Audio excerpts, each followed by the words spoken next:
اعوذ باللہ من الشیطان الرجیم، بسم اللہ الرحمن الرحیم۔ آج ہمارا موضوع ہے مذہبی اخلاقیات اور لبرل اخلاقیات۔ اخلاقیات کی فلسفیانہ بحث کیا ہے؟ ایک موقف یہ ہے کہ اخلاقیات ایک خاص سماجی پس منظر میں جنم لیتی اور موضوعاتی یعنی سبجیکٹو ہوتی ہیں، جیسے مشرقی اخلاقیات، مغربی اخلاقیات۔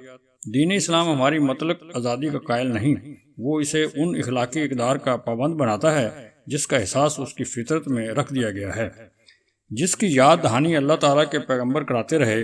ان میں ذاتی اور سماجی یا جنسی اور مالیاتی اخلاقیات کی تقسیم نہیں، تاہم مذہب ان تصورات کو جبراً انسانوں پر نافذ نہیں کرتا، الا یہ کہ اخلاقیات سے اس کا انحراف سماجی ڈھانچے کو خطرات سے دوچار کر دے۔ اس کے لیے وہ ریاست کو تعزیری یا قانونی اقدام کرنے کا حق دیتا ہے۔ یہ کام دنیا کی ہر ریاست اپنے اپنے اخلاقی نظام کی بقا کے لیے کرتی آئی ہے۔ ہم کس اخلاقی نظام کو مانتے ہیں، مذہبی یا اخلاقی؟ ہمارا ایک اقلیتی گروہ لبرل اخلاقیات کو مانتا ہے اور ایک مذہبی اخلاقیات۔ بعض لوگوں کے خیال میں اخلاقیات کا دائرہ مالی امور تک محدود ہے، غیر مالیاتی یا جنسی تعلقات میں کوئی کیا کرتا ہے یہ اس کا ذاتی معاملہ ہے۔ ہمارا ایسے کوئی تعلق نہیں۔ اگر وہ لیڈر ہے تو ہمیں یہ دیکھنا ہے کہ وہ روپے پیسے کے معاملے میں کرپٹ ہے یا نہیں۔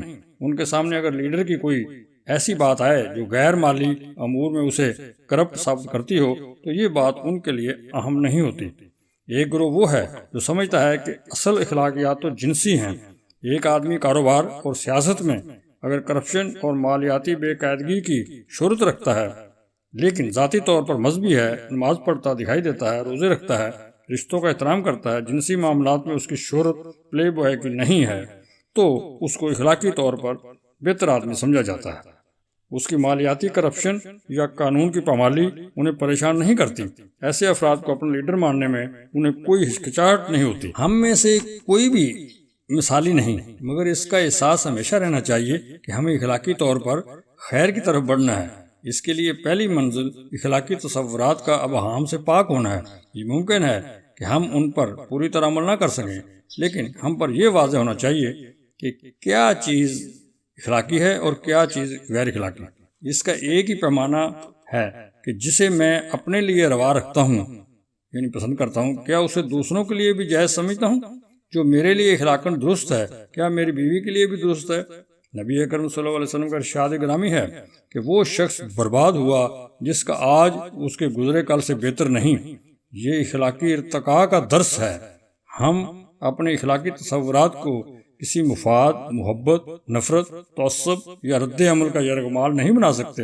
یہ ممکن ہے کہ آج کوئی جذبہ ہم پر غالب آ جائے، لیکن کم از کم اس بارے میں متنبہ رہنا ضروری ہے۔ کوشش اس امر کی کرنی چاہیے کہ ہم شریعت مطہرہ پر پوری طرح عمل کریں۔ باقی توبہ کا دروازہ کھلا ہے، اس سے فائدہ اٹھانا چاہیے اور باقی زندگی اللہ اور اس کے رسول صلی اللہ علیہ وسلم کے حکموں پر عمل کر کے گزارنی چاہیے۔ اللہ تعالیٰ جناب خورشید ندیم صاحب کو اجر عظیم عطا فرمائے، جن کی تحریر کا سہارا لے کر میں نے اپنا موضوع مکمل کیا۔ جزاک اللہ، فی امان اللہ، السلام علیکم ورحمۃ اللہ وبرکاتہ۔